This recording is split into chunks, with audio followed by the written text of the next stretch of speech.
അസ്സലാമു അലൈക്കും വറഹ്മത്തുള്ളാഹി വബറകാത്തു. നമ്മളൊക്കെ അറിഞ്ഞും അറിയാതെയൊക്കെ പാപങ്ങൾ, തെറ്റുകൾ, കുറ്റങ്ങൾ ചെയ്യുന്ന ആളുകളാണ് അല്ലേ? നമ്മൾ അറിഞ്ഞും ചെയ്യാറുണ്ട്, അറിയാതെയും ചെയ്യാറുണ്ട്. ചില കുറ്റങ്ങൾ, ചില തെറ്റുകൾ ചെയ്താലാണ് നമ്മൾ പടച്ചവനെ ഓർമ്മിക്കുക, അല്ലാഹ് പടച്ചവനെ വേണ്ടില്ലായിരുന്നു, ചെയ്യേണ്ടില്ലായിരുന്നു. ചില തെറ്റുകൾ ചെയ്തതിന് ശേഷം നമ്മളങ്ങനെ ചിന്തിക്കാറുണ്ട്. അപ്പോൾ നമ്മളെന്താകും, പാപങ്ങളെ തൊട്ടങ്ങനെ തൗബ ചെയ്യും.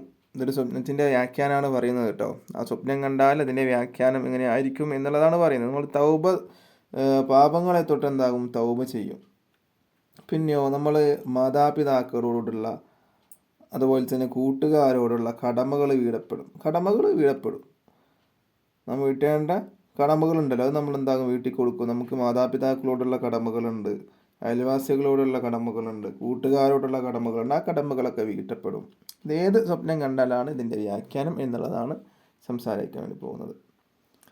നമ്മൾ കുളിക്കുന്നതായിട്ട് സ്വപ്നം കണ്ടാൽ അത് ഏത് തരത്തിലുള്ള കുളിയാവട്ടെ, കുളി പലതരത്തിലുള്ള കുളിയുണ്ട് ഇല്ലേ? നമ്മൾ സാധാ ഒന്ന് ഫ്രഷ് ആവാൻ വേണ്ടി കുളിക്കുന്ന കുളിയുണ്ട്, ഫർലാക്കപ്പെട്ട കുളിയുണ്ട്, സുന്നത്താക്കപ്പെട്ട കുളിയൊക്കെ ഉണ്ട്.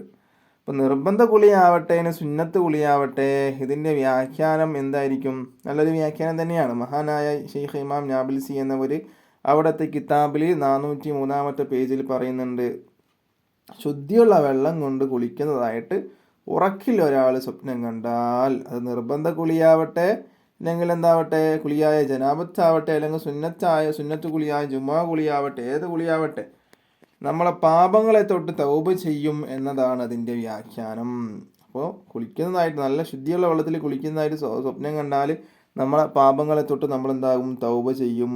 അതുപോലെ നാം വീട്ടേണ്ട കടമകൾ നാം എന്താക്കും, വീട്ടിൽ കൊടുക്കും. മാതാപിതാക്കളോടുള്ള കടമകൾ, ബാധ്യതകൾ പോലെ, അല്ലെങ്കിൽ കൂട്ടുകാരോടുള്ള കടമകൾ പോലെ, അങ്ങനെയുള്ള സംഭവങ്ങളൊക്കെ നമ്മൾ എന്താകും, വീട്ടപ്പെടും എന്നതാണ് ഈ സ്വപ്നത്തിൻ്റെ വ്യാഖ്യാനമായിട്ട് മഹാനായ മുഹമ്മദ് ബിൻ സിരീൻ എന്നവർ നമുക്ക് എന്താക്കി തരുന്നത്, അവിടുത്തെ കിതാബിൽ മനസ്സിലാക്കി തരുന്നത്. ഇൻഷാ അല്ലാഹ് മുഹമ്മദ് ബിൻ സിരീൻ എന്നവരല്ല, മഹാനായ ഇമാം നാബിൽസി എന്നവർ മനസ്സിലാക്കി തരുന്നത്. ഇൻഷാ അല്ലാഹ് അപ്പോൾ അടുത്ത വീഡിയോ ആയിട്ട് വീണ്ടും കാണാം. അല്ലാഹു തആല അതിന് തൗഫീഖ് നൽകട്ടെ. അസ്സലാമു അലൈക്കും വറഹ്മത്തുള്ളാഹി വബറകാതുഹു.